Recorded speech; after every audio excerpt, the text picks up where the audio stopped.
Today we launch a new series of sermons that could not be more timely. As we study Christianity and the religions of the world, we do so at a time when there are wars on 3 continents, or the threat of war, in which people are in conflict over ideas, religious ideas and religious truth claims. Currently, of course, in the tinderbox that is the Holy Land, there are primarily Muslim Palestinians in conflict with Israeli Jews. In the land that separates India from Pakistan, in what was nearly a nuclear war this last year, we have Hindus from India in conflict with Muslims from Pakistan. We have, of course, been struggling with a war on terrorism, a war on terror, and are on the verge of war ourselves with a nation that is predominantly Muslim. And while we may not see this as a holy war or some kind of religious ideological war, certainly those on the other side of this conflict see this very much as a war between Christian infidels and Muslims. Not only is it essential that we begin to study and understand our neighbors if there is any chance for us to have peace in our world, but we live in a very different world than we lived in even when you and I were growing up. Many of us grew up and went to school, and there wasn't a single Buddhist or Muslim or Hindu who went to school with us. There may have been Jews, but many of you grew up in towns where there was no synagogue. There wasn't a single Jewish person you knew of in your community.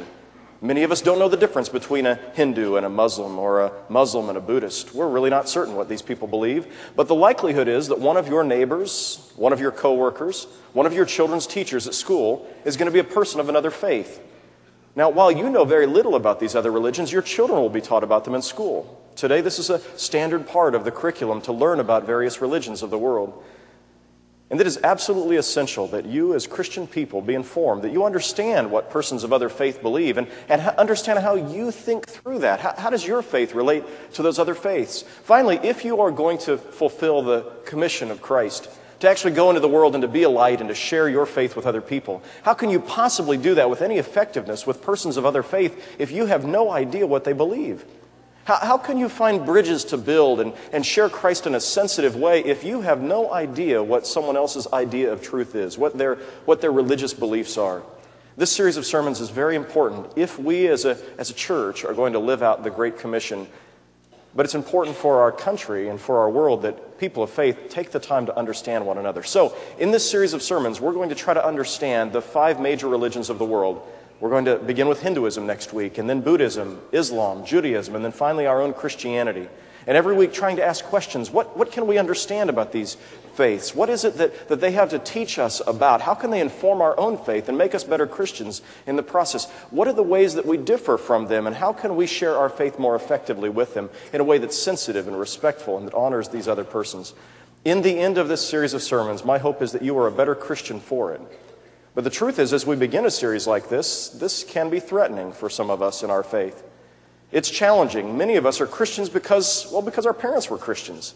We didn't necessarily choose it. It sort of chose us. And so when faced with the truth claims of another religion, we're not certain, can my faith withstand that? Can my children's faith withstand that? Am I a strong enough Christian to hear what other people believe is true about God?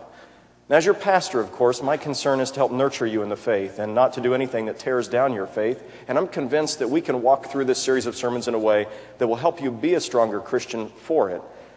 But it will be challenging for us.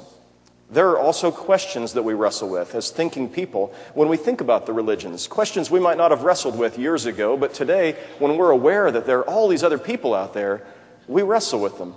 Today we're going to wrestle with 3 of those questions, and then in each week's sermon there's going to be some opportunity to wrestle with other questions that thinking people have when it comes to the religions. Today, these are the 3 questions we're going to wrestle with. The first one is, why are there so many different religions? I mean, if there is really one God and God really wants to be made known by humankind, why doesn't God just tell us all exactly the way it is and set us all straight? Why is it there are so many different religions? The second question we're going to try to answer is this one.